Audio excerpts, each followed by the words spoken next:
What is up, everyone, and welcome back to another episode of the Somewhat Sports Podcast. My name is Chris, and I am joined by two of the titans in the industry. Jurg and Dame, how are we this week? Boys, another Thursday when we're recording this, as is the tagline of the podcast. Another beautiful day for us to talk sports right here on one of, if not the greatest sports podcasts going on today. Let's go. I'm good. I'm excited for tonight. Big sports night tonight. Obviously, is going to be released tomorrow, but tonight we have the Cardinals and Packers and the Knicks and the Bulls. Two really big games I'm excited for. Yes, sir. Yes, sir. We might actually talk about those games in this episode, but we'll see. We'll see how we're feeling. However, this is a jam-packed episode. You know why, Jurg? Jurg, do you know why? Oh. Because we're gonna cover about every sport possible. Just joking. It's just the top four that we usually cover because we're inbreds. We don't cover soccer or lacrosse yet, but we do watch soccer on the side. Um, maybe down the line we'll get some of our experts to join us for some soccer talk. World Cup I think is this summer, I believe, right, Jurg? The 2022. Yeah. It's been yeah 4 years. Wow, World Cup. You know what? that Keep an that eye came on that came real quick. keep an eye out on that bombshell right now. Now, let's not get ahead of ourselves. We have to talk about what's going on now. And there's a lot of stuff going on now. We usually start things off with hockey talk via our prince, our king, Jurg. Now, Jurg, you told us in the group chat that you wanted to talk a little bit of hockey to start us off. And please, I encourage this to happen. So, Jurg, what do you got for us, bud? Oh, I'm just here to celebrate the fact that a couple weeks ago the NHL started. Hockey has been back. It's in the full swing of things. Just about every team is anywhere from 5 to 7 games into the season. 2021 is here, and it's a good time for hockey, boys. And I just love the beginning of the season because just like with the NBA and the NFL, honestly, to extent, just with every single sport, it's the overreactions that people make to start off seasons, and it's the unexpected performances that we see within like the first month that just give me hope to make me realize, when these teams flame out at the end of the season, when they ultimately fail you, and when they falter the expectations that we're now setting on them. It's a beautiful thing to see and watch people get disappointed. It's the best. But moving on from my sadistic way of looking at half the fan bases in the league, I'm going to talk about what's actually going on in the league, and it's some pretty hot starts so far in the NHL and some surprising starts as well.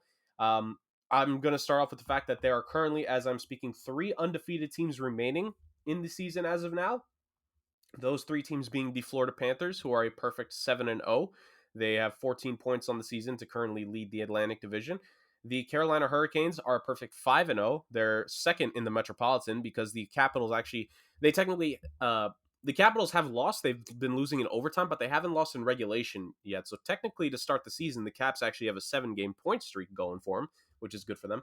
And the last undefeated team is the St. Louis Blues, heading up the Central Division, as they also find themselves at 5-0, just like the Hurricanes. 3 pretty good teams coming into the season. 2 definitive playoff, I think 3 definitive playoff teams, if we're being honest here, in these 3 organizations, off to pretty good starts. The lot of them. Florida's showing some great signs early that they are well improved from last season, where last season was supposed to be the best team the franchise ever put out in team history, like out on the ice. If you're just talking about pure talent, they're looking even better right now to start the season. The Carolina Hurricanes, I had some concerns about them in the offseason. I believe way back when I spoke about, I kind of gave some winners and losers.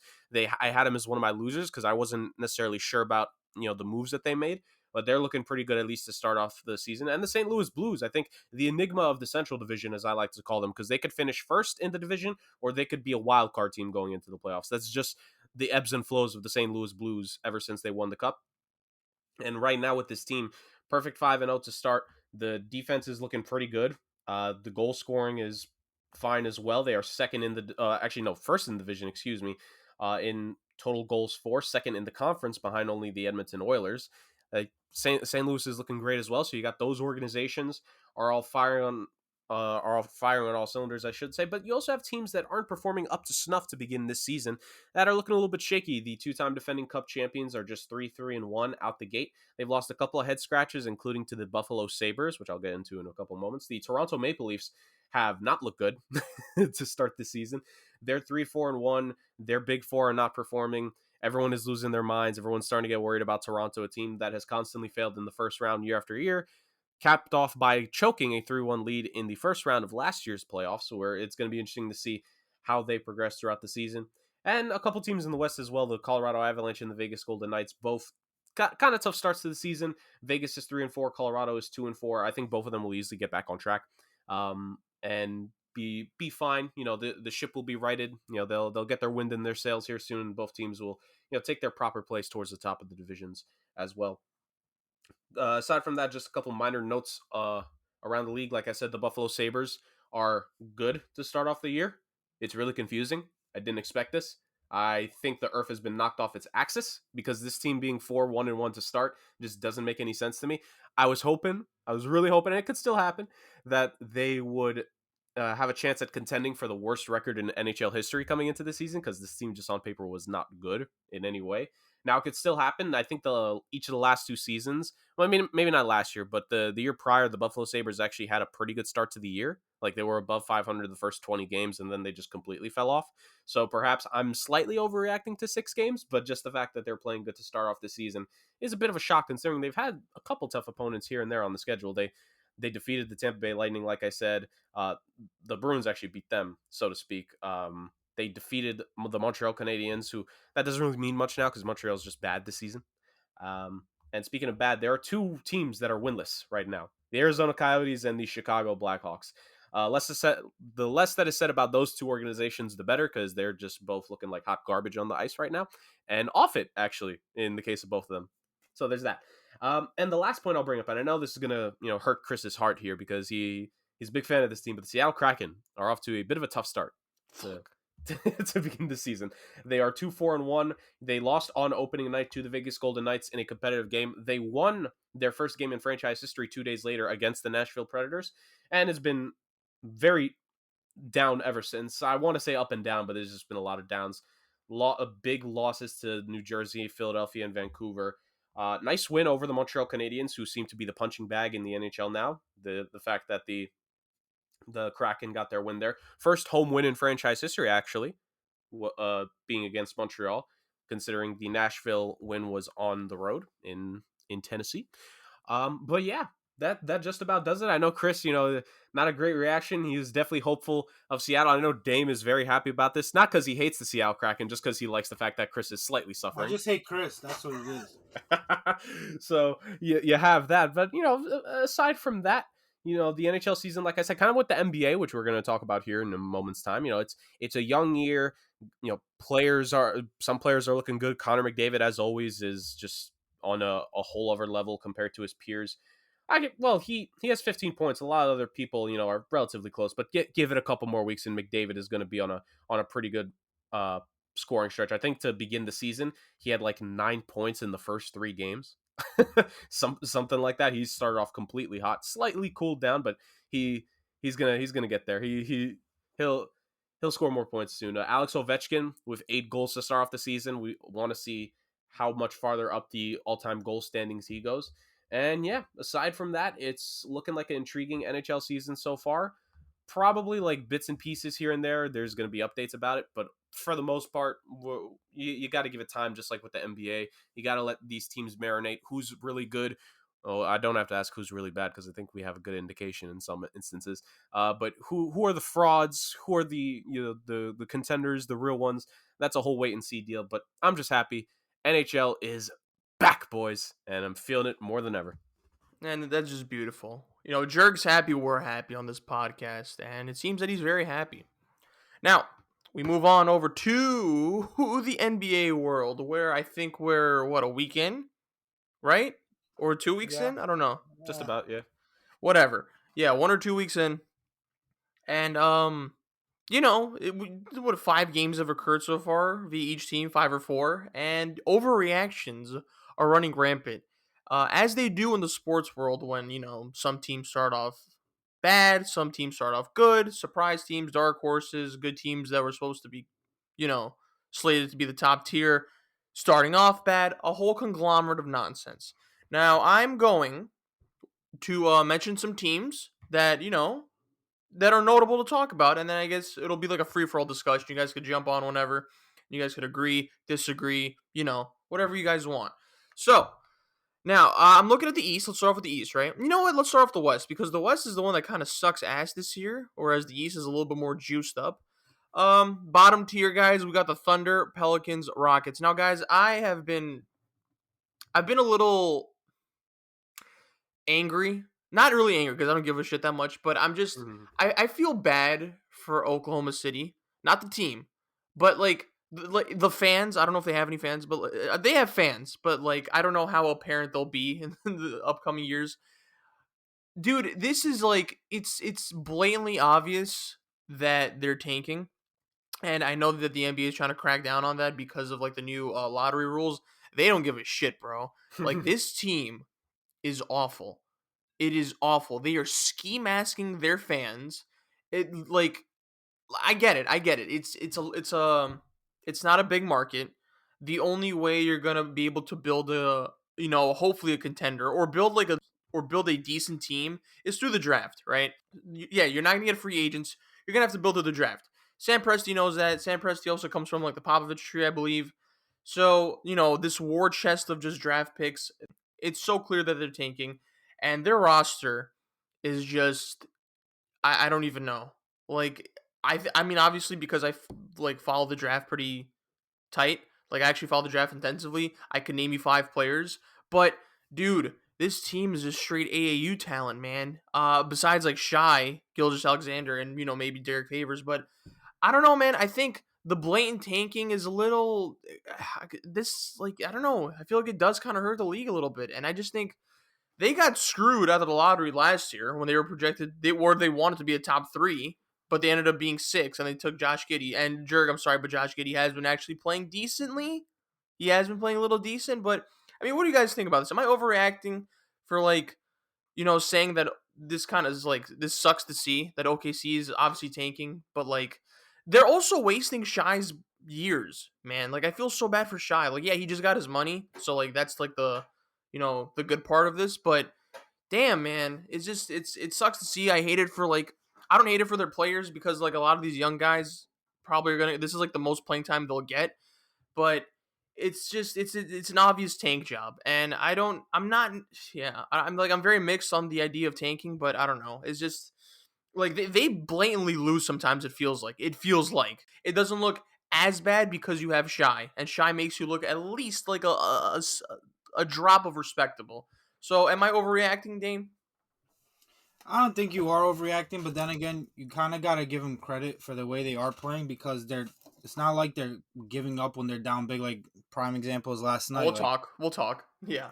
Okay, prime example is like last night. Like you're down 26 or whatever it was, and most tanking teams in years past would just fold over and maybe lose the game by 40, 50. But this team, they fall back. They kept fighting throughout the game, no matter what. They played hard. I don't know I forgot who their coach is, but regardless, he has them playing hard. These young guys obviously aren't rolling over. They're not trying to tank, and they played hard. They came back down 26, so that's a good sign. Even though the front office might want to tank with all these draft picks they do have, like it's a good sign that the team and the coach has these players playing hard and not really rolling over, no matter who the opponent is. I mean, I don't know if you could say that for the first 3 games. I mean, they were like getting their asses Yeah, whooped, bro. yeah, Maybe the Lakers yeah. just suck. Maybe the Lakers just suck. Huh? Yeah. Anyway, They but they do suck, but like the point is that like when they obviously we're down 26, like yeah, that yeah, that yeah. I happened, see what you're and saying. like most young teams that are tanking would roll over and just give up on the game, but they fall back throughout the game no matter what, played hard, and they came back and won. So that's a good sign. Yeah, I'll give you your flowers for this one game. I mean, I don't know. Jurg, what do you have to say about this thing? Like just in general, like okay, see, they are tanking, but my thing, my thing with it is that like I just think they're doing the most extreme version of what we see teams do now, Yeah. which is they want to collect every single young asset possible. They want to try to see which ones look the best on the court, and then the other ones they're going to package in deals. Like I really do, because Sam Presti, he understands at the end of the day that this team, in even in 2 to 3 years, you give all these kids 2 to 3 year development, they're not going to become anything. Like at best, they'll become a playing team again. But that's not really that special. So I think this is just the most extreme version of collecting as much talent as you can. Think of it like in the NFL. Like this is a very 2 different sports, but think of what the Arizona Cardinals did, where they had Josh Rosen, they drafted him with a top 10 pick, top 12 pick, whatever he was. But then Cliff Kingsbury comes in, and it's like, no, I don't care. I want my guy that makes my offense run. Give me a Kyler Murray. We're going to draft him a year after we drafted this other young quarterback. Boom. Look at what the Dolphins were doing with their tank. They blew it up pretty quickly, and they kept trading a couple guys, and now they're trying to see if they can make that big time trade. I think that's what OKC is trying to do here. I think they want to have the right guys that they've selected from these picks, like Josh Giddey, who's performing pretty well up to this point in the season.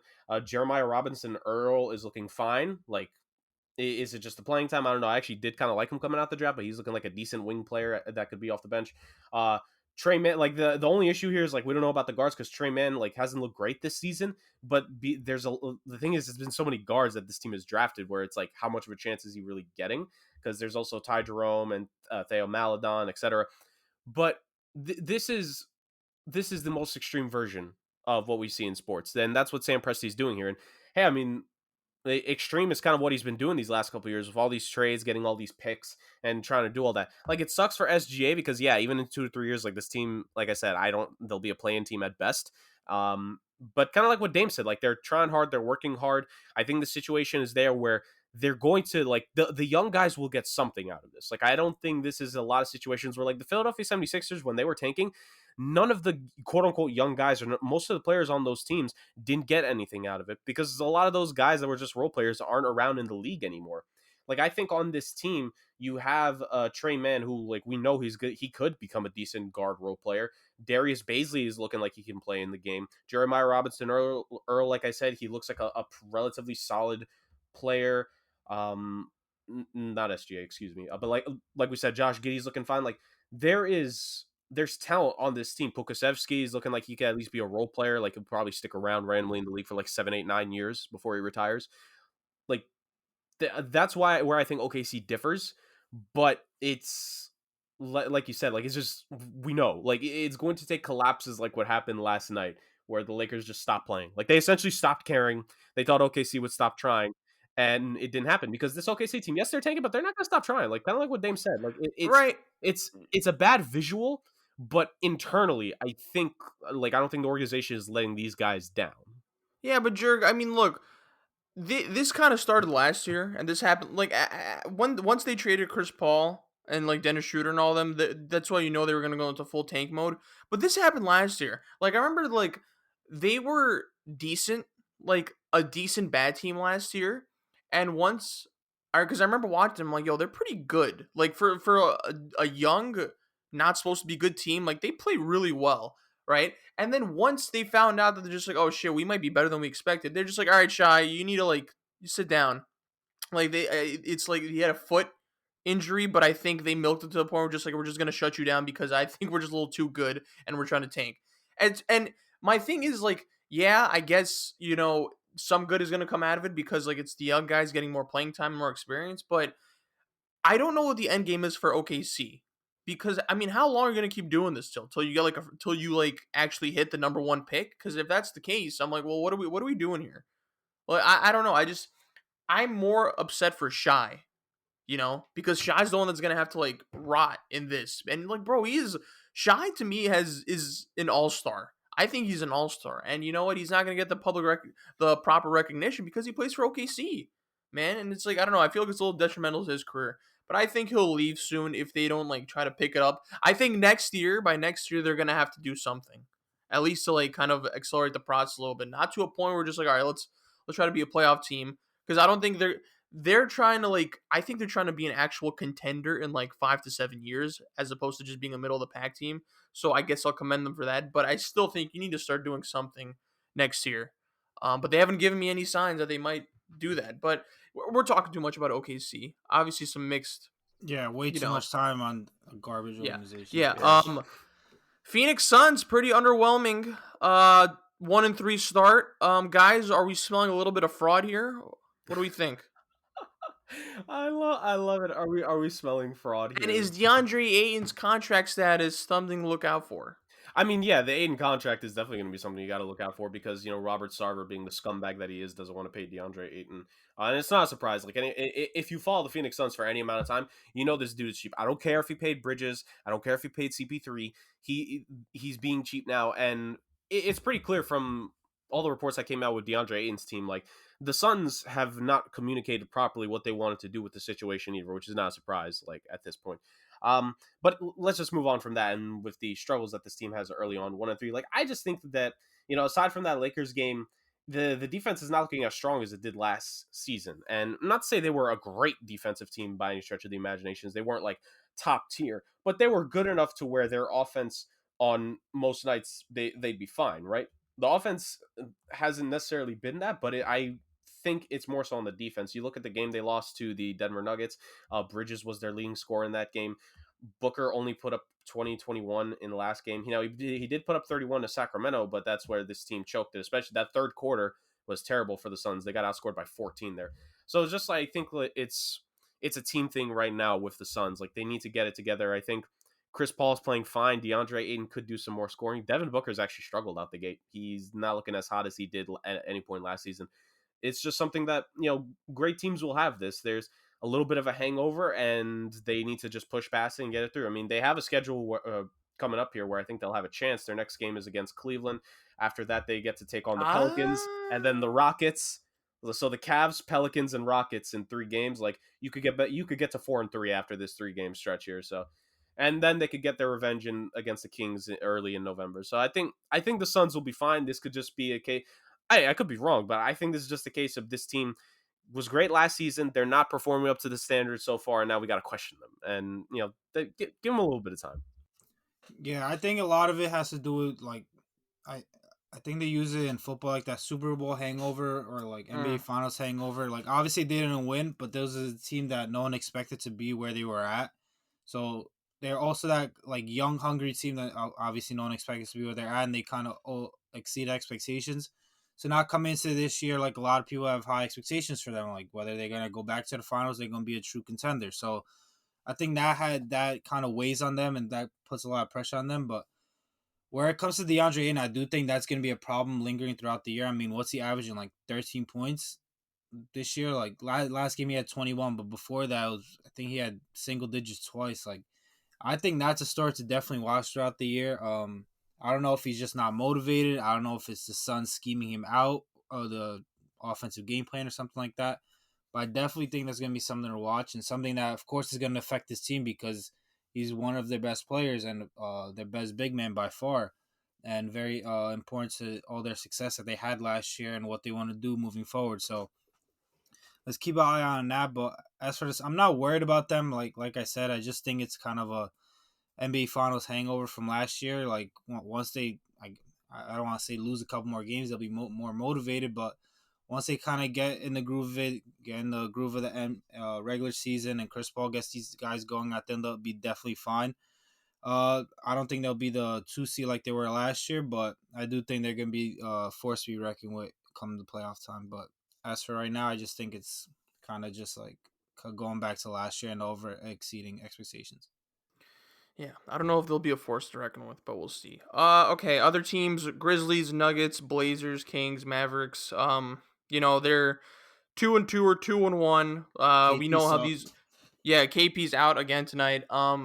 Surprise there. I just think these teams. This is the year though. This is the year, of course. It's every year is that year, right? But in terms like the teams I just mentioned, they always start off like this, and then of course they either fall off or they're in the middle of the pack. Timberwolves hot start 3-1 again. I know it's the Timberwolves, and they started off 4-0 like a few years ago, and then they just like rocket ship down, and they just crashed. But me and Damien, there's a lost episode that has not aired last week. We'll address that soon. The Timberwolves, if healthy, on paper, they could flirt with the play-in. And I so far their top 3, which is Edwards, D'Lo, and Towns, has been looking solid. It's been looking solid. Now it's the Wolves. We're not going to put any stock into it yet, but I do think that this could be a shift if healthy. Now that if is huge. If everything goes right, they're flirting with the play-in. And so far, predictions looking pretty decent. Jazz are 3-0, but we know how this story goes towards the end. Last 2 teams of the West, they'll move on to the East that I want to talk about. Warriors and Lakers. Warriors looking solid, fellas. Now, again, we don't know when Clay's going to come back. I think they wanted a Christmas return. I think it's been pushed back now. But They're 4-0. They seem to have returned to form slightly. I'm not going to say fully, slightly. Steph Curry's in nuclear zone.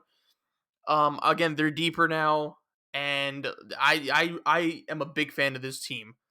Now, if the Lakers, this coincides with Lakers. If the Lakers, I'm not gonna like if the Lakers don't gel the way we think. I think the Warriors are coming out the West. From what I've seen so far, I think they're coming out I think they're the team to beat out of the West.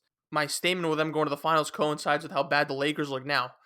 LeBron James has been out the last 2 games, which was against the Spurs and the Thunder. They split that. They beat the Spurs. They lost to the Thunder. But the wins that they got, which is with LeBron, I think they beat Memphis. And then they also lost to the Warriors. And who else did they lose to again? The Suns. They got blown out.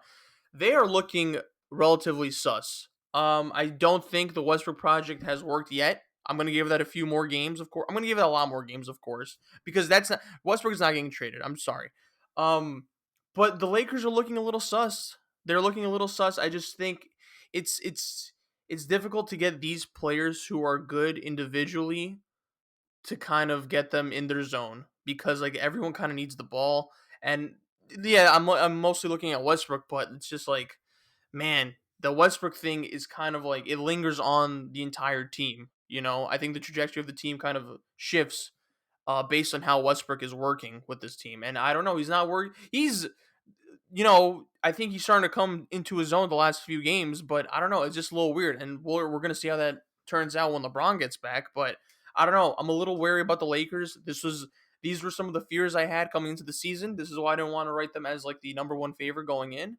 But when you have LeBron and you have AD, you might have you're tempted to do that. So the Westbrook experiment's a little musty now, and the Lakers now look musty. And I think that OKC loss, in which they lost a 26-point lead, is looking very bad, very bad. But I think when LeBron gets back, I'm pretty sure he'll be back the next game. Things will be better.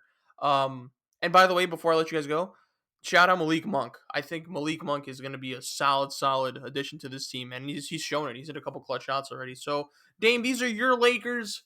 Tell me Not what my you think about Lakers. them so far. Tell me what you think about them so far.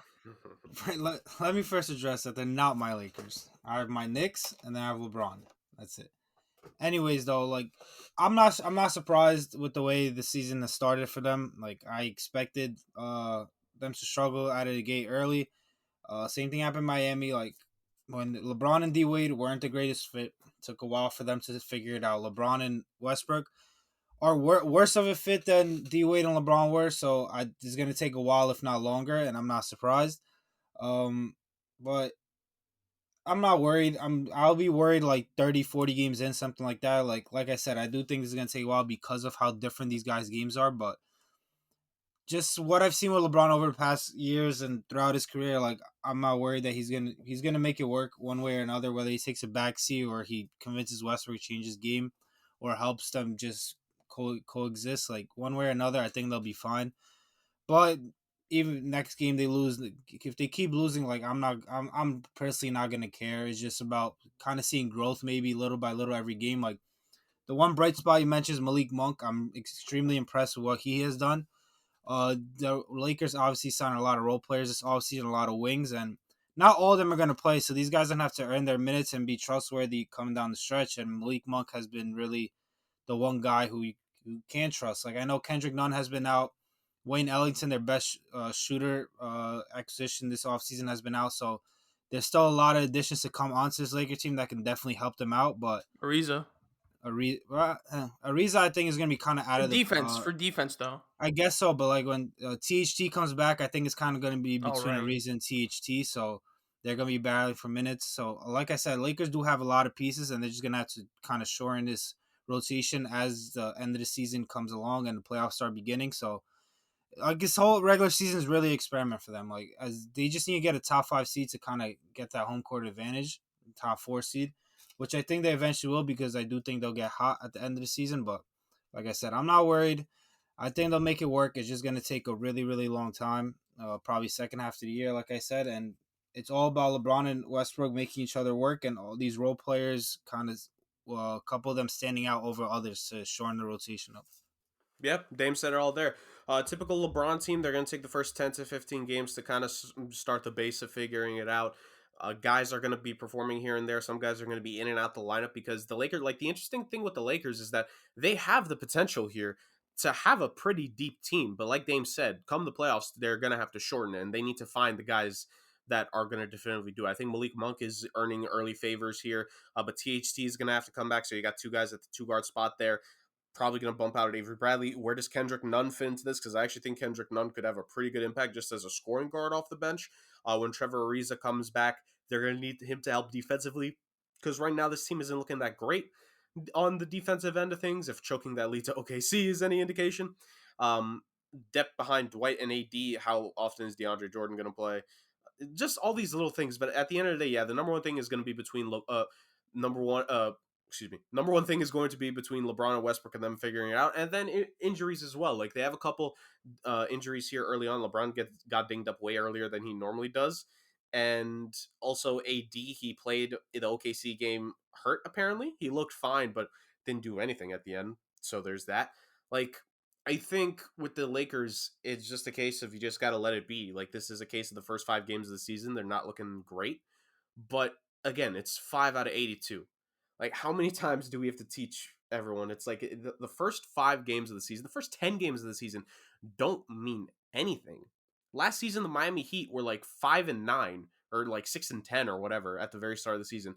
They made the playoffs, and most of their bad start last year was due to COVID. And had they had less COVID issues, they would have been a top 4 seed in the East. Like, we need to understand that the first 5 games mean nothing. The Cavaliers were one of the best teams in the first month of last season.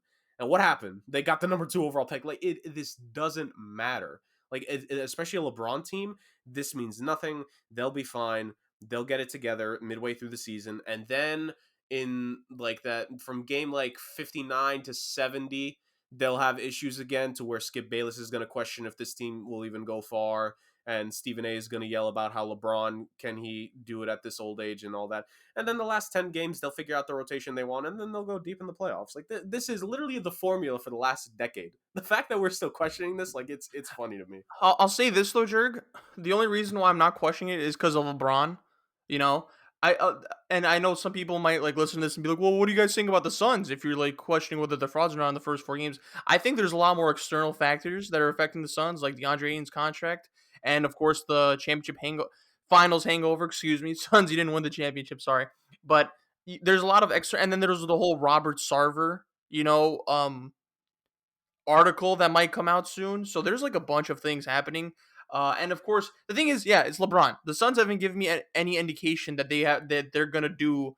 We Right. project that they're gonna be a really good team, but they haven't given me any indication that they're a consistently good team going forward. It's just based on us thinking that they're gonna be a good team going forward. Yeah, they don't have the thing with the Suns. They don't have a decade of making the finals every year like Exactly. LeBron. Like, Yeah. come on. Exactly. Devin Booker's great. Chris Paul's great and all, but I mean, come on. All right, let's move on over to the East. We're not gonna go too deep into this. Pacers, man, really disappointing. I know they're dealing with some injuries, but they're starting off 1-4. Seems like they're gonna be a playing team going forward. Sixers are really suffering the effects the Sixers are really suffering the effects of Ben Simmons' absence because I think you're asking Embiid to do a little too much on offense, which he's capable of doing, but he's not physically able to do it because it's Embiid. He has a history of injuries, and he's already feeling some knee soreness. So I'm a little bit concerned. They're off to a 2-2 start. They'll pick it up probably. But yeah, it's just something to look out for, man.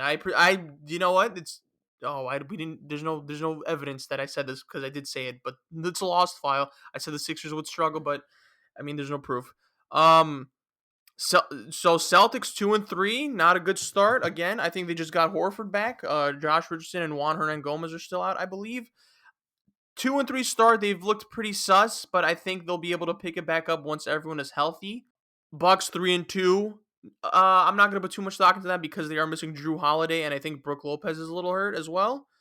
So they're missing games. They're missing 2 of their most important pieces. We're not worrying about the Bucks, of course. In terms of surprise teams, Wizards 3-1, not bad. I expect that'll go down too. But you know what? I actually liked what they did in the offseason. I think we all liked what they did in the offseason. They got deeper after they got rid of Westbrook. And you know what? I like the trajectory of their team going forward. And this is without Rui Hachimura. And Rui Hachimura is actually an important piece. And you guys can stop me anytime like you guys want to talk about a certain team. Hawks 3-1 we predicted. Heat 3-1. Predicted they'll be a top tier team. before I get to the main event of the East real quick, Nets 2-3. Kyrie's not playing. Look, the world's better right now because the Nets are losing 2-3. They'll Can you talk figure it about the out. whole foul call thing? How great it is that the NBA took that shit out. Oh yeah, my well, I God. was gonna get to that. So they're Okay. 2-3. Kyrie's not playing. Air is cleaner. Global warming, I think, decreased a bit. I'll say this: the NBA obviously altered that stupid, fouling bullshit rule that Harden has made famous, and Harden has fallen off a plane because of it. And I'm so happy because Harden is a piece of shit. The way he plays is a piece of shit, and because the way he plays is the reason why I hate Trae Young, because that shit rubbed off on Trae Young, and now look, Trae Young is whatever. He's become like a villain because of it. So and you know what, Harden, when you watch the Miami Heat game, bro, he is literally looking for the foul. Like, he's not even trying to make the shot anymore. He's looking for the foul. I'm like, bro, it's done. It's done. Forget it. You don't have it anymore. But because Harden's fat and shit, and he doesn't want to adjust, and he's lazy, he's gonna eat ass now. He's gonna be like, I just refs call it. I'm like, bro, stop. It's done. It's over. I'm so glad that he's eating ass because of it. KD obviously has to do more on the offensive end. I think Harden's dealing with the hamstring injury. He said he had to rehab all summer instead of playing pickup. Shut up.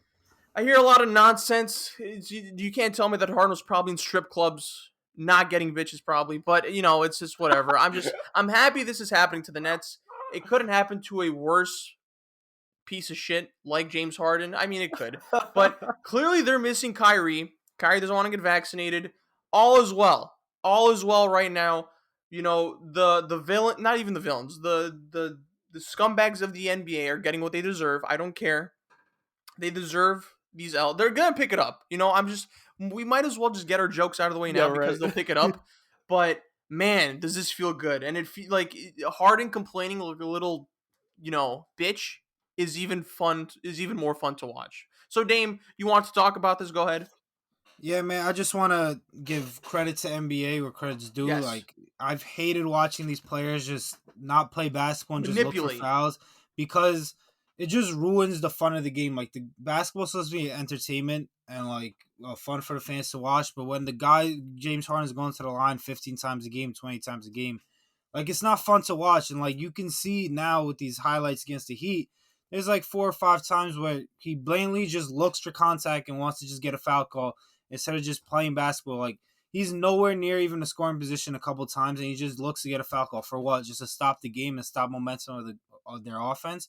Like, what's the point? That one time where he actually blew by Bam, and he actually had position on him to shoot a floater or pull up for a shot, and instead he kind of backs into him and tries to get a foul call and then breaks it and gets no call. Like, I just hated watching basketball like that. It wasn't just James Harden. Obviously, James Harden's like that main guy, but James Harden did it. Devin Booker did it.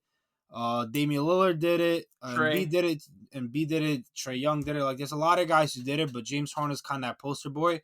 And I see Steve Nash kind of complaining about it, but, like, if you're the one who caused this rule to change and you're the main culprit who tries to create all these foul calls all the time, like, obviously you're going to be the poster boy. Like, what do you expect when you've done it throughout your entire career and why you've I don't want to say that's why he's been great, but a big reason of why he's put up all these great numbers is because all these free throws he has to be getting because of all the fouls he's trying to draw. And that also makes him hard to guard when you don't foul because you leave him so much space because you just expect him to kind of throw himself into you. So like you seen with that, I seen a picture of Josh Hart literally playing defense with his hands behind his back. Like, that's not the way you want to advertise the sport and have like little kids kind of learn how to play defense. Like, that's not how you want to promote the game. So I'm extremely happy that NBA got rid of this rule. It's so much better for basketball, so much better for the players to grow their game instead of just looking to create foul calls and stop momentum in the game. It's just not entertaining at that point. Wow, amazing. You don't have to say much, Jurg. You don't have to say much. Yeah, I really don't. I think like it's all been said. Like, just man, everyone's just taking their shots. If game one for the Knicks was not enough, and the reactions of the fans and how they felt about everything, including Trae Young and the Nets, was any indication. Like, Tom Brady for whatever reason. that was the best thing. Like, just out of nowhere, Tom Brady caught a stray. I'm like, bro, he doesn't even play for Boston anymore. Like, What are you doing? What are you going at? A heck of a first game, by the way, between the Knicks and the Celtics, FYI. Yeah, at the end of the day with the Nets, they have to deal with everything. They have to see if Kyrie is going to get off of the highest horse in all the lands and eventually come back down to earth and be a regular human being for the first time in his life and get the vaccine. That's a very much a wait and see. I think one of us will get married by the time that happens. Yo. There's James Harden, and he needs to stop. I had this conversation with a friend of mine yesterday, actually. Like, the thing is, James Harden can still put up buckets. He can still be a guy to get you 25 plus. He can. But the problem is that, and I think, I'm not surprised because I think a couple of the guys are going to do this. He's trying to see if he can get the refs to break, and they're not breaking. But the problem is that that's all he's doing. All that he wants to do is test the refs these games. Like, can you try to just play and test the ref here and there instead of every single time you go down, you want to test the referee on every single possession? Because now you're really not going to get the calls. And that just completely gets you out of the rhythm, both physically and mentally. So, like, the first, what's it been, 5 games of the season? That's all on James Harden. He needs to adjust, and I think he will. Like, the thing is that, and like Chris said, we're getting all the jokes out now. I'm kind of playing devil's advocate here. I think he will, but at the end of the day, it's just like this Nets team. We're gonna have our fun because like we know they're gonna rip off this like 15 game stretch where they go like 13-2, and KD like just goes off for 30 every single night. And James Harden finally gets it back together, but yeah, it's I mean, it was enjoyable for me. The Miami Heat won, so you already know your boy was very happy about that result. Yeah. So was I, Jurg. So was I. Very brief, and get these out of the way before we move on to football. Knicks 3-1. We're gonna restrain ourselves. We're gonna not overreact. They look good. Offense could get a little too Randall centric sometimes. And for the love of God, let's get RJ a little involved. Just get RJ involved just a bit more, please. They're 3-1. We're not gonna overreact. They had a bad loss to the Magic, but they had 3 other really good wins. Tonight they play the Chicago Bulls. The Chicago Bulls are 4-0. I see everyone overreacting to that. This is going to be, I think, the first real test for the Bulls, and I can't believe I'm saying that, against the Knicks, because the Bulls are 4-0. They have defeated the Pistons without Cade Cunningham. They have defeated the Pelicans without Zion Williamson, and they beat the Raptors without Pascal Siakam. So, 4-0. They're clearly the greatest team that's ever been assembled. They play the Knicks. And you know what? If they beat the Knicks, props to them. It'll be a huge win. You're not gonna shut me up. I'm still gonna talk shit. But you know what? I'm gonna catch a lot of heat if they do lose. If the Knicks do lose. But man, I'll say this though, just a disclaimer. If the Knicks beat the Bulls, I don't know a lot of Bulls fans, but you're on Twitter. I'm gonna find you. I'm gonna find you, scums, and then it's gonna be done. That's all I got to say about this. This is a huge game. And shout out, last thing I'll say about the NBA, Charlotte Hornets are the team. Yes. I think they are legitimately good, man. The 3-1, pretty bad loss against the Celtics, because they were up and then they just lost the lead. But they are really good. LaMelo Ball is clearly taking that next step. Miles Bridges is taking that next step. Man, and they got a good supporting cast. So the Hornets are good, man. They're a threat to be reckoned with. And I think they could be a playoff team, and not a play-in, but a playoff team. So Watch out for them. I mean, I could speak for all of us that, Dame, I know Jurg agrees, but are we pro Hornets? Yeah, they're good. They're all right. Okay. You need I obviously got to see more. Yeah. It's a good start for them. Like, I'm not going to say they're a bad team. I'm not going to say they're a great team. I just got to see more, of course. They're a team. Yeah, they're definitely a team in this league. So shout out to the Hornets for doing what they're supposed to. I will say this about everything you talked about, Chris. For the first time, I think in my life, I'm going to be rooting for the Knicks because I'm so sick of the Bulls hype. Like, I'm going to like blatantly root for the New York Knicks to win a basketball game against the Chicago Bulls. Because like you said, they've beaten 3 of the worst teams in the league right now. And none of those teams had their best players. And everyone is hailing them as like the next coming of like the 72-10 Bulls or like the 73-9 Warriors. It's like the Chicago Bulls to me, and this is the last point that I'll put out to everything. The Chicago Bulls to me are the definition of a team where the first 20 games of the season is their bread and butter, but the last 10 to 15 games when everyone has had nearly the whole season to figure them out, that's when they're going to struggle. And then come the playoffs, they're going to get exposed by a real team that can actually win in the playoffs, which is something I don't think this team can really do. That's all I'll say about the Chicago Bulls. All right. We are either going to eat a lot of shit next week, or we're going to just, eat a lot of banana bread. I stand by it. Like, bro, the Bulls are so goddamn overrated. It's infuriating. I love Lonzo Ball, and aside from that, like the rest of the team, I could care less. Yeah, I like Zach LaVine too, but I agree with you. Lonzo Ball is like my guy. All right, that's it for basketball. Let's move on over to the NFL. Nothing notable to talk about, but I'm gonna bring up some this is gonna be like a free for all talk, free open discussion right now. Start off with the AFC. I think the Titans and the Colts have picked it up, fellas, after a really rocky start. The Colts are now 3-4, obviously a little bit underwhelming, but I think they're picking it up. They're playing really good football right now, and they've had some unlucky losses. The Titans have picked it up. They're 5-2. Jurg's Titans, excuse me, and they Hey. play. sorry. They play this week. Now this will be I think a pretty. Yeah, this will be a huge game in my opinion for this for the AFC South, of course. Going forward in terms of like who might get first place for that, but yeah, Titans Colts they've picked it up, guys. The Titans obliterated the Chiefs, got a really good win against the Bills. Now, has this have these performances specifically towards the Titans, because I think they're 5-2 right now, have they kind of maybe shifted your guys' projections going forward? Dame, Jerry, let me start with you since we started off with Dame last time. I mean, I always had them as a playoff team. I think they can win a game. Do I have them as a real Super Bowl contender? Hell no. Like AFC's pretty spread out though, Jerry.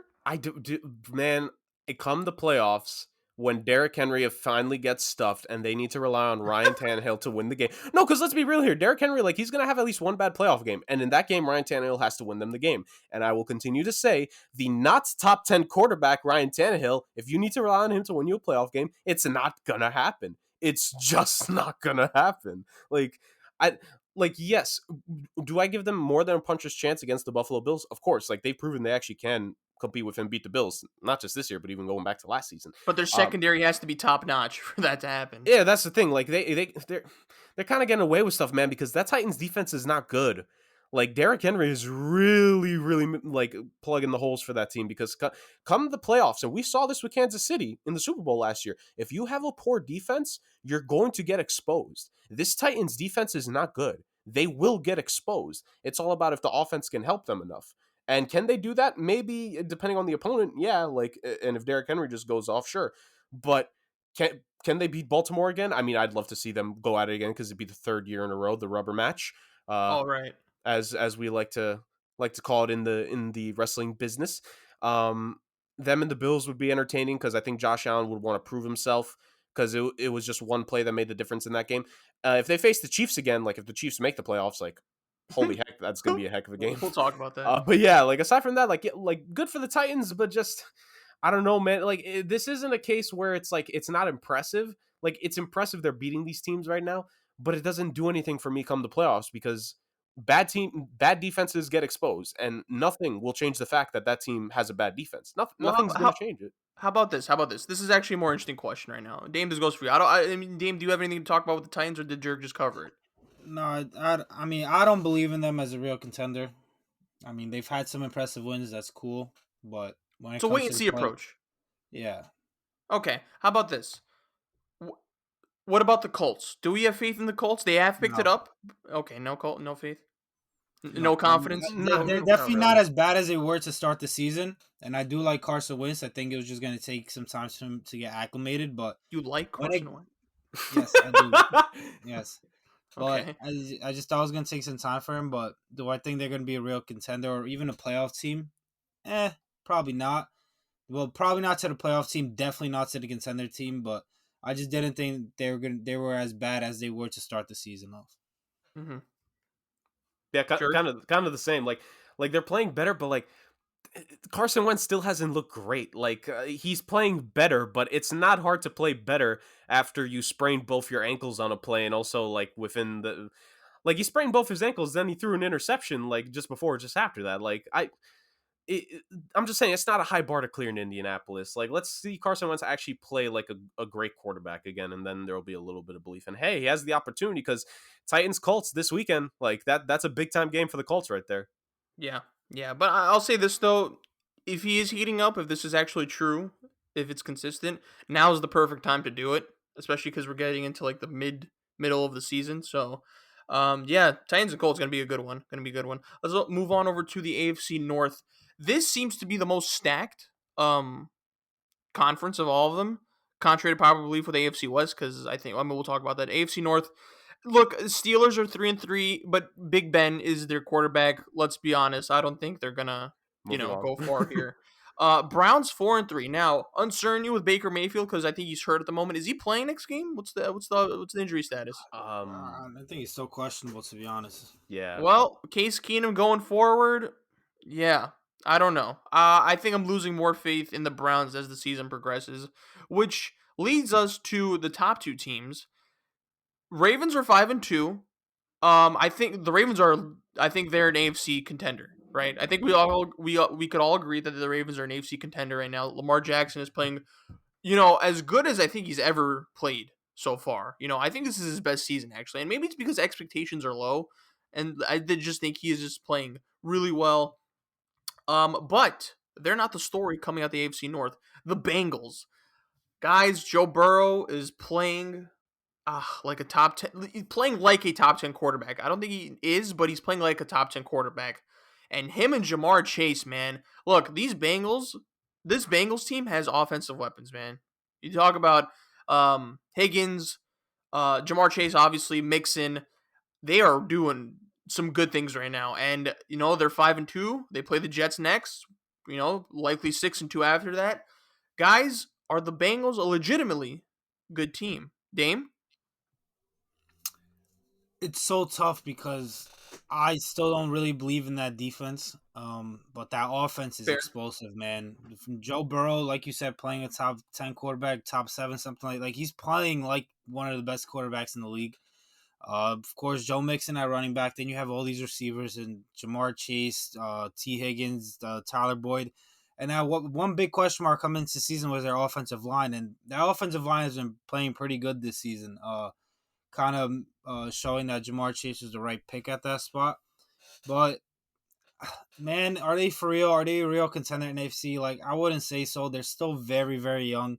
They still don't have that playoff experience. They still haven't been battle tested that much. Like, I want to give him credit for being a lot better than I expected or many really expected, and they're obviously going to be forced to be reckoned with in the AFC going forward in the future. But when it comes to just this year, it's tough for me to say they're really going to be a tough team to beat in the playoffs if they make it there. But so because of all of their inexperience that they have. I'll say this though, Jurg, before you go, they are a very fun team to root for. Oh, man. yes, Joe absolutely. Burrow is so likable. Jamar Chase is playing like the best receiver, second best receiver, Devontae Adams. But man, Jamar Chase second best receiver, Devontae Adams first, just to clarify. Dude, they are a really likable team, man. And Joe Burrow just oozes cool guy, man. What a guy to root for. Yeah, go ahead, Jurg. The new Joe Cool in the NFL, good old Joey B, Joe Burrow. I think it's two different conversations. It's like, do you think the Bengals will make noise in the playoffs, and are they a good team? I think we could say now they're a good team. Like, they're a fine team. They're winning games that I'm going to be honest with you. Like, Cincinnati Bengals teams of the past would have lost. Recent Cincinnati Bengals teams would have lost that Detroit Lions game after the heartbreaking way that they fell to the Green Bay Packers the week prior. Previous Bengals teams, when they lost to the Chicago Bears earlier in the season, would have lost that game to the Steelers in Pittsburgh. And they just absolutely wiped the floor with the Baltimore Ravens. Like, no ifs, ands, or buts. They defeated the Baltimore Ravens thoroughly. Like, and now to me, this is another test. If this Bengals team is for real, they need to just smack the Jets up and down the field. Like, I know that may sound like an easy task, and it probably will be, but like, this is the true mark of being a real team. Like, can you handle the competition you're supposed to handle? And I think this Bengals team can do that, as they did with the Lions, and now as I think they'll do with the Jets. Now, can they make noise in the playoffs? I think Dan brings up a good point. I want to wait and see on that because I don't know. I really don't know if they can, because the offensive line, like, they're going to have their bad weeks still. Like, this offensive line is nowhere near perfect. Aside from Jamar Chase, like, I still need a couple other guys here and there to step up. And the defense, still a lot of questions. But for now, like you said, Chris, let's just enjoy it. The Bengals being good again, making the AFC North competitive and intriguing. Love it. Yes, sir. Yes, sir. Yeah, we'll see, man. Who stands out going forward now? And I think the Bengals so far, it's been looking good. Now that things are going to get a little tighter with the playoffs kind of looming, we're going to see what they're truly about. AFC East, nothing to talk about there. Just the Dolphins being a complete disappointment. If this Tua for Deshaun Watson trade happens, man, does that shift things in the AFC East, I think. Just really disappointing. I mean, if you guys want to talk about the Dolphins, after this. AFC West. This is what I want to talk about. Raiders are in first place. Well, the Chargers had a bye week, so Raiders are 5-2. Chargers are 4-2. Chiefs and Broncos are both 3-4. Guys, the witching hour is upon us right now because it's the main event for this segment, the NFL segment. Chiefs play the New York Giants. Spoiler alert: you should still follow us on Instagram, but our picks reveal that we are picking the Chiefs, and now we have been wrong a lot in picking the Chiefs, guys. After the first 3 weeks, we're just like, yeah, I don't know if they'll make the Super Bowl. Now there is hot talk that are they going to miss the playoffs? Ultimately, I think they're going to make the playoffs. You have Patrick Mahomes, you still have Tyreek Hill, you still have Kelsey. It's just that defense has really just shifted everything, man. So, guys, I ask you now, with the Raiders and Chargers being ahead of them, Raiders, I have more. I don't know if I have as much faith in the Raiders than I do the Chargers. But what do we think about the Chiefs going forward? What is their end game for this season looking like, Dame? Well, look, the way I saw is the Washington win was big for them based off just their You're record. right. Sorry, I just burped while talking. But then that Titans loss, man, like that, I think kind of killed my expectations for them to be the Super Bowl favorite. Before that, I still had them as the Super Bowl favorite to me. But after that, man, that was embarrassing. The defense, like I expected to be bad, but that offense, I have no clue what happened. Like the Titans are not a good defensive team, and you only scored 3 points. Like Patrick Mahomes obviously doesn't look great with the fumbles and the picks. Now, when it comes to the picks, I don't think they're all his fault. We see a lot of Tyreek Hill drops. We see a lot of Josh Gordon drops. Like, let's not come out here. I'm putting people on the spot. Let's not come out here and say Patrick Mahomes is washed and he's not the same quarterback. He's still the best quarterback in the league. He just has a lot of things going against him, whether it's the defense and kind of putting a lot of pressure on him and kind of making him force things, or his receiver just not putting him in a great spot to succeed. So let's relax and let's shut up about the wash thing and him not being the same. He's still the best quarterback in the league, and any team would take him over the quarterback they currently have.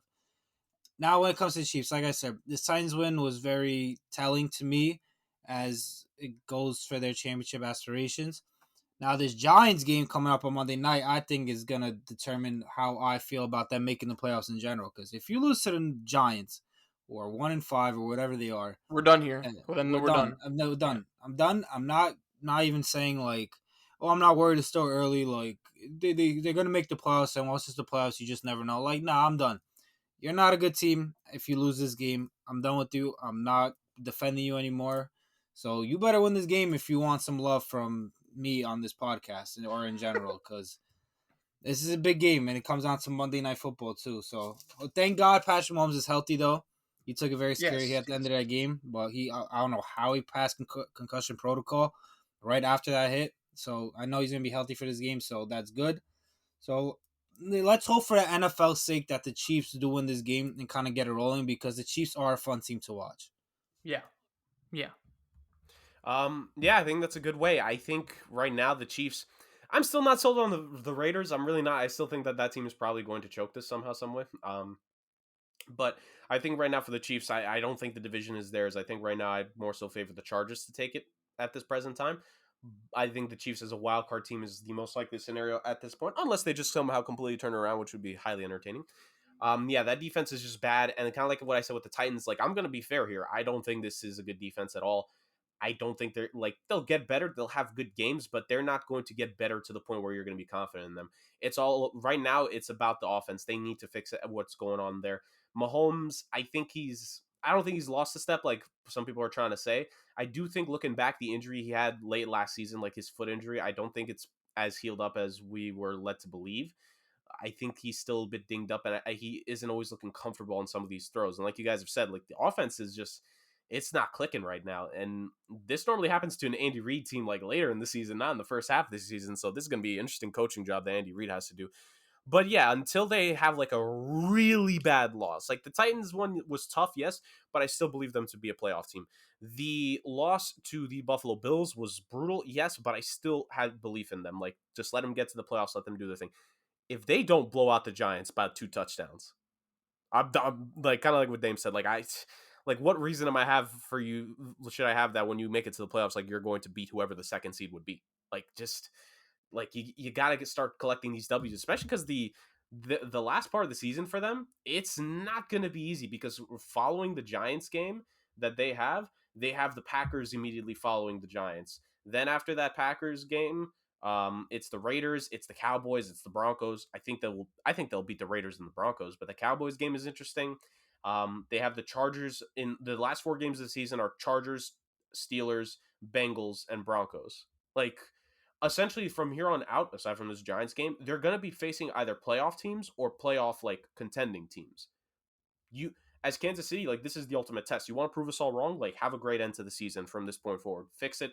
Mahomes, do your thing. You're still like Dame said, you're the most talented quarterback in the league, or 1A, 1B to Aaron Rodgers in terms of talent. You're one of the best, if not the best quarterback in the league still. Like that'll never change, but they need to perform. They need to step up at this point because time's running out. We're dang near. We're gonna be midway through the season for the most part. Come the end of this next week, so let's get it going. Yes, sir. Yes, sir. All right. Do we have anything to say about the Dolphins? I know I brushed by that. They're disappointing. They're scumbags for wanting to trade for Deshaun Watson when we still don't know what the situation with him is being resolved. Like just, it's not looking good. Like I said back when we did our predictions, like I had my concerns with the Dolphins for a reason. I thought it would be bad. I didn't think it'd be this bad. Like it's rough, and it sucks because Tua's actually played pretty well the last 2 weeks, and they're still performing this bad because now the defense, which is supposed to be Brian Flores' calling card, is underperforming. Just not good. I got nothing. Yeah, me neither. I mean, I hope things work out for Tua. Seems like a good kid. All right, let's move on over to the MLB where the World Series is taking place right now. The Houston Astros are facing the Atlanta Braves. Man, I know we were pulling for a Dodgers Astros final, but clearly that didn't happen. Thanks a lot, Dodgers. Yeah, it's 1-1 right now. Braves took game 1. I think the Astros took game 2. I think they're headed to Atlanta right now. Right? Is that correct? For 3 games in a row. Yeah, for 3 games. Gentlemen, I'll let y'all take it from here. Thoughts on what you've seen so far. Thoughts on the series going forward. Talk to me. I'll start. Yeah, Jurg, go start off. I think this is going to be very interesting to see how the rest of the series shapes up. We are now tied 1-1 after the 2 games, after quite the bullpen game by the Braves, which ultimately had to become a bullpen game because Charlie Morton broke his leg during his start, but still threw 16 more pitches before he came out of the game on a broken leg. He is now the Kurt Angle of Major League Baseball. The Braves were able to hold the Astros to only 2 runs there, and they got out of that. But the Astros, they were not going to stay down for long, of course, as their offense has done constantly this postseason. They showed up in a big way with like a 7-2 victory in Game 2 with guys, it just felt like anyone in the lineup was going to get at least some sort of contact against the Braves in that one. Max Fried, like he went 5 or 6, but it wasn't a good 5 or 6. Like they kept him out there just so they didn't have to use up all their arms again in Game 2. Like that's all it was for. Dame, I'm going to throw this to you. Right now, I think the series is playing out as I expected. If the Braves are going to win games, they're going to win games based off of the pitching. If the Astros are going to win games, it's going to be based off of their hitting. Like, at the end of the day, this is kind of the simplest form, but break it down however you want. Like, which team is going to win out with their strategy? The Braves' arms or the Astros' bats? Yeah, you really couldn't have said it any better way. Like, the Braves, if they're going to win, it's because they're pitching. And if the Astros win, it's going to be because they're hitting. Like, although the Braves did lose Charlie Morton, it's going to be a big hit for them going forward, especially if the series gets deep. Like, they still have the pitching to get it done. Max Fried, although he didn't pitch great last game, like, I don't know when he'd pitch again, maybe Game 6 or Game 5. Like, he's still going to be an elite option and could definitely throw a shutout or give them the game that they need. And then they have Ian Anderson going today, who's in 7 postseason games. I think he's 3-0 with like a 1.4 ERA or something like that. So, the Braves have the pitching that the Astros don't, but then again, the Astros have the hitting that the Braves don't, especially postseason hitting. This Braves team obviously hasn't been there a lot, especially not the World Series when the Astros have been here a couple times already. So it's such a great matchup, and I do actually think this is going to go 7 games because I think they're just going to take one game, then the other team's going to take the other. I think it's going to go be back and forth until Game 7, and what a Game 7 that's going to be. Who I think really has the edge, it's tough, but I'm just going to go with the experience. That's kind of the way I tend to go, so that's how I'm going to go with the Astros. They've been here, done that. Whether it's cheating or not, well, it was cheating. Let me not say whether it's cheating or not. Like, it was cheating, but hopefully they're not cheating this year. Hopefully this is legit.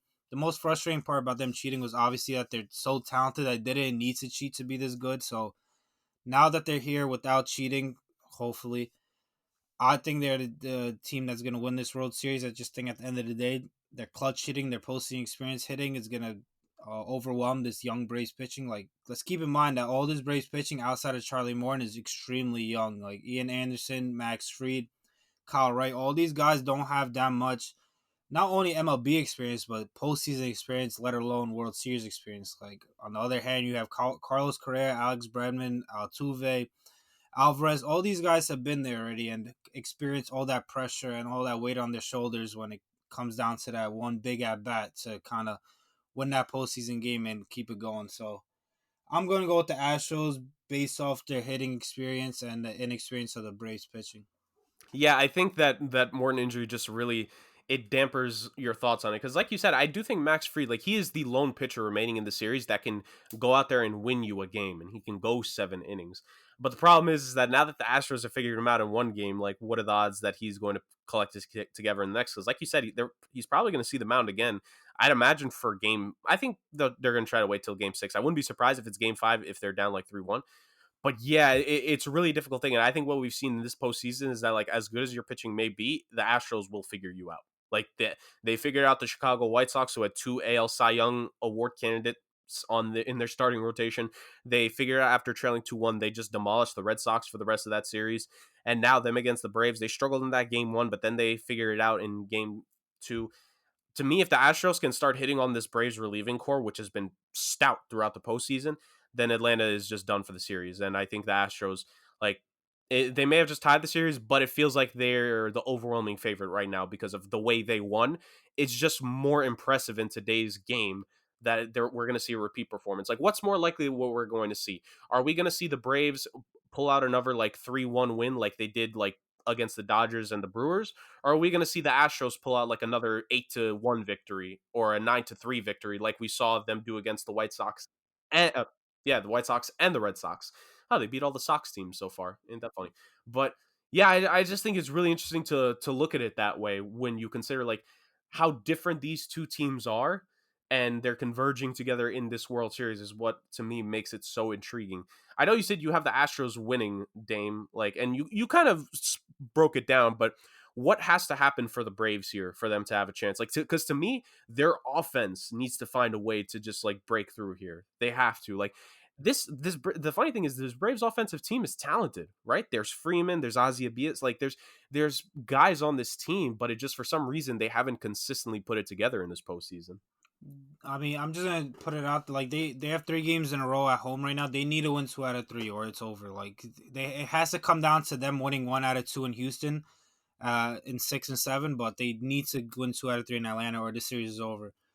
But when it comes down to it, they're gonna need, like, their pitching. I think will be there, but the actual hitting is gonna be there as well. They need that Atlanta hitting to come up big. Like, you've seen all these guys in the Dodgers here, from Rosario to Duvall to Soler to Freeman to Jock Peterson. Like, all these guys came up so big in the Dodgers series at home and away, that they're gonna need to do it again in Houston. Like, Houston, I think, has 10 games this postseason where they have 5 runs or more. They're 1 away from the record.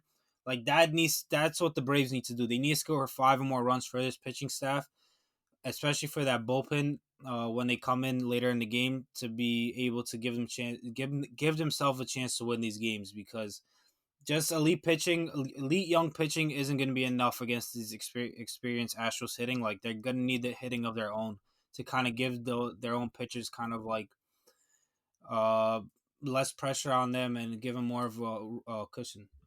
Yeah, I think it ultimately is going to come down to one of these teams. While we're talking about what they're doing great, what they kind of, I don't want to say the word lack, but their secondary aspect of the game needs to shine through. It's either the Braves hitting or the Astros pitching that's going to end up making a difference in this series. Like, as dominant as both teams are in their respective assets so far, it's going to be that other factor that ultimately, to me at least, makes the difference. But yeah, I mean, I'll say this because I had this conversation with James Dame, not off screen. We've kind of spoken about in the last 2 episodes of BNB, but the coming into like this will be the last talking point. Like a lot of people look in the series on paper and they're not really that intrigued because it's Atlanta, and yeah, they've had this run, but they're not that big of a market. And then, yes, the Houston Astros are great, but it would have been bigger at the Dodgers. Like, what do you make of the people like kind of like this is a Bucks Suns finals, like in the baseball comparison? Like, what do you want to say to those people? Because I think this could be an interesting series. Man, yeah, but I don't know. I wouldn't really take it to that part because who do they have that's like really honest? And I don't think any of these teams are the way that team that came into the season like the Suns or where they were exceeding expectations like that. So I don't know. I don't really take it that far. That's fair. I mean, I'm just hoping at the end of the day that we're going to get a good competitive series here. Chris, you've stayed quiet for this because, the Mets didn't make the playoffs. Are you going to harbor? Are you going to harbor that NL East, rivalry, and are you going to cheer for the Astros, or have the Astros been a stick in your craw like they have been for Dame with the whole cheating thing, and you're going to root for the Braves here? What are you going, Chris? Who are you rooting for? That's the big question. Yeah, so I kind of wanted the Dodgers to be in this because, look, I'm not a huge baseball guy, which means, and I'm a Mets fan. I think more religious watchers of the sport, if they're a Mets fan, would be vehemently against the Yankees. I'm not in that boat, so I don't really care if the Yankees win. But Astros are cheaters. The Braves, I can't like either way. Braves have done nothing to me. I know they're in the National League and they're like a stick in front of the Mets. But the reason why I can't root for ATL is because the Hawks are also ATL, and the Hawks employ Trae Young, and I hate Trae Young. So there's a lot of factors that go into it. It just sucks. It sucks because like I don't care about either of these teams. I'll say this though. If I had to root for one team, probably go with the Astros. Oh, Probably go with the Astros. Damien, fuck you, man. I'm going with the Astros, man. I'm going with the Astros. Hey, look. I know they're cheating. Like, they don't even have to cheat. Like these dudes could just score. But whatever, man. There's always like some crazy bombshell in like baseball where just like something scandalous always happens, and they're a part of it. But yeah, I'm rooting for the Astros. I think they're gonna win. Who knows? But look, MLB playoffs are the most unpredictable of all the sports. So if the Braves win this, shout out to them. Good for them. I don't care as much. I'm rooting for the Astros. Don't ask me why. Maybe it's an anti-Damien thing. Just is. Fellas, do we have any final thoughts? It's the curse breakers in Atlanta. They want to break the curse versus the power, the AL power of the Houston Astros, and I want to see who wins out. I just love it. This is for Atlanta. This ain't just for the Braves. This is for Atlanta and all the terrible sports moments that they've dealt with. Well, entire franchise's history, but especially like the last 5-6 years. So I want to see how this ends up turning out. More pain, or finally do they get that championship? I'm just ready for the offseason. Please change this entire Yankee organization, top to bottom. Please, I'm ready for the offseason. Well, will there be a lockout is the question. Okay, well, that's a different discussion. Please. Yeah, so that'll do it for this week, fellas. Immaculate job. A lot of news, a lot of things to talk about. Wow, what a stacked episode this week. This went over an hour, but it felt like, we've been talking for 30 minutes because it felt like one of those episodes where the synergy is just on point. Jurg, where can they find us on the socials? You guys already know SomeWhatSports on Instagram, where we post our weekly picks. It's predominantly been a lot of NFL stuff recently, but don't worry, we'll show love to the other sports just like we did in this episode. We have reached the 80 followers plateau, which we are very happy about. Getting ever so close to 100. But yeah, thank you all for that support, and always keep listening in here on the Somewhat Sports YouTube channel. Listen to all the past podcasts if you want a little bit more of the other sports, such as like the NBA, the NHL, and MLB. But hey, always check back here every single week because that's just what we do. We're Iron Men. We are consistent. We're here every single time. Iron Man, I love that. The Iron Men of the sports world. You know what? I think we just did something, Jurg. Yeah, and before we sign off, the reason why we didn't upload last week is because my laptop is on its dying days. Storage just filled up, overheating, just a bunch of nonsense. Couldn't edit the episode. Everyone. In terms of clearing GoFundMe page, so that's what it's starting to do. Trying to promote. In terms of your laptops, clear out the storage. Delete all those caches or caches, whatever they call them. They build up, man. You never know. Get rid of all that nonsense. Get an external hard drive. Yeah, the whole 9 yards. Thank you everyone for listening. We appreciate y'all. And until next time, peace.